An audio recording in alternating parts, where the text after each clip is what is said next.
اعلیٰ حضرت فاضل بریلوی رحمۃ اللہ علیہ نے فتاوی رضویہ میں لکھا ہے، ویسے میں اعلیٰ حضرت کہتے ہوئے مجھے تکلیف بہت ہوتی ہے، اعلیٰ حضرت کہتے ہوئے مجھے تکلیف بہت ہوتی ہے، اعلیٰ حضرت کہتے ہوئے مجھے تکلیف بہت ہوتی ہے، لیکن میں کہتا ہوں اس لیے تکلیف ہوتی ہے کہ ابو بکر صدیق کو ہم کہتے ہیں حضرت ابو بکر، عمر کو کہتے ہیں حضرت عمر، عثمان کو کہتے ہیں حضرت عثمان، علی کو کہتے ہیں حضرت علی، حسن کو کہتے ہیں حضرت حسن، سلمان فارسی کو کہتے ہیں حضرت سلمان، عمار ابن یاسر کو کہتے ہیں حضرت عمار ابن یاسر، اور مولانا شاہ احمد رضا کو کہتے ہیں اعلیٰ حضرت۔ ذرا دقت ہوتی ہے کہ سب سے پہلے تو اعلیٰ یہ بڑے کو بولتے ہیں، بلند کو، عظمت والے کو بولتے ہیں، تو اعلیٰ حضرت کا مطلب یہ ہوا بڑے حضرت۔ امام اہل سنت رحمۃ اللہ تعالیٰ علیہ کے دور میں آپ کو بڑے مولانا صاحب کہا جاتا تھا عام طور پر۔ اچھا، اب یہ جو آپ نے خود ابتدا فرما دی اس حوالے سے کہ نبی کے کریم صلی اللہ تعالیٰ علیہ وسلم کے نام کے ساتھ ہم دیکھیں تو عام طور پہ حضرت سیدنا محمد رسول اللہ صلی اللہ علیہ وسلم کے الفاظ استعمال کیے جاتے ہیں، یا حضرت سیدنا ابو بکر صدیق رضی اللہ تعالیٰ عنہ، حضرت سیدنا علی المرتضیٰ رضی اللہ تعالیٰ عنہ، سب کے ساتھ حضرت کے لفظ استعمال کیے جاتے ہیں، اور اعلیٰ حضرت کے ساتھ جو ہے وہ اعلیٰ حضرت کا لفظ ہم استعمال کرتے ہیں۔ تو اس پر بعض لوگ اعتراض کرتے ہیں کہ آپ نے اعلیٰ حضرت کو یہ سب سے بڑا دیا، یعنی دیگر کو تو آپ فقط حضرت کہہ رہے ہیں، اور جب امام اہل سنت کی بات آتی ہے، امام احمد رضا کی بات آتی ہے، تو آپ اعلیٰ حضرت یہ کہتے ہیں، تو یہ گویا کہ اعلیٰ حضرت کو بڑا دینا ہے۔ ٹھیک ہے، تو یہ اعتراض بالکل باطل ہے۔ اصل یہ ہے کہ اول تو میں آپ کو اس کے کچھ الزامی جوابات عرض کر دوں کہ ایسے الفاظ جو ہوتے ہیں وہ عمومی طور پہ لقب کے طور پہ استعمال ہوتے ہیں، ٹھیک ہے، اور جب لقب استعمال ہوتا ہے تو اس میں اس کے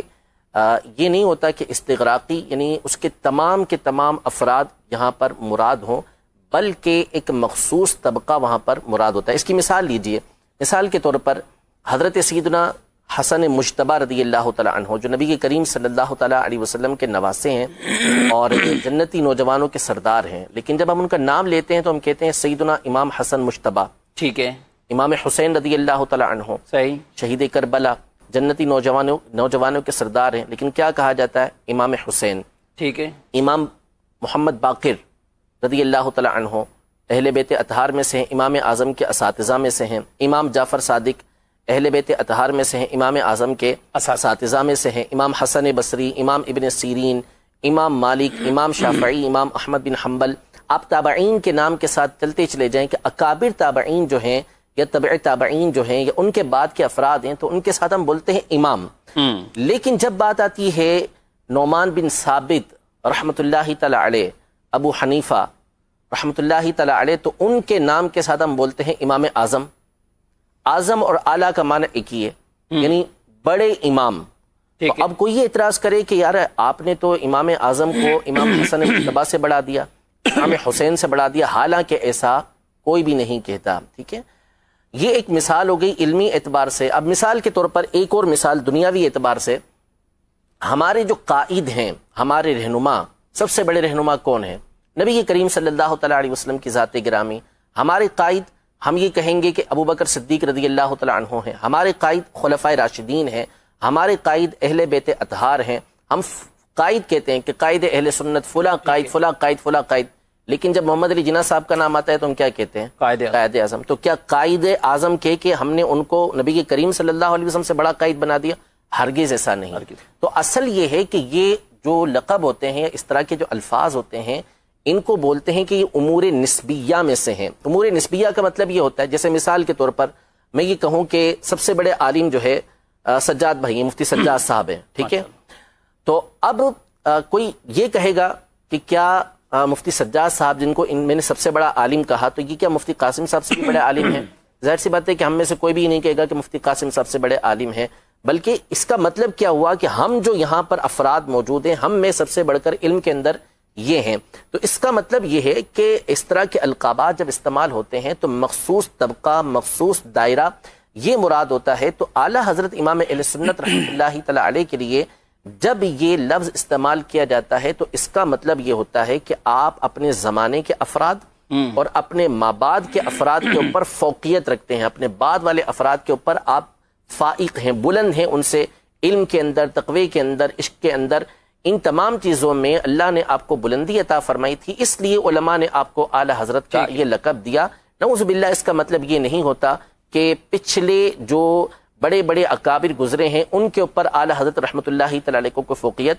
دی جا رہی ہو۔ قرآن مجید فرقان حمید میں اللہ تبارک و تعالی ارشاد فرماتا ہے یرفع اللہ الذین آمنوا منکم والذین اوتوا العلم درجات، کہ اللہ تبارک و تعالی تم میں سے ان لوگوں کے درجات کو بلند کرتا ہے جو ایمان والے ہیں،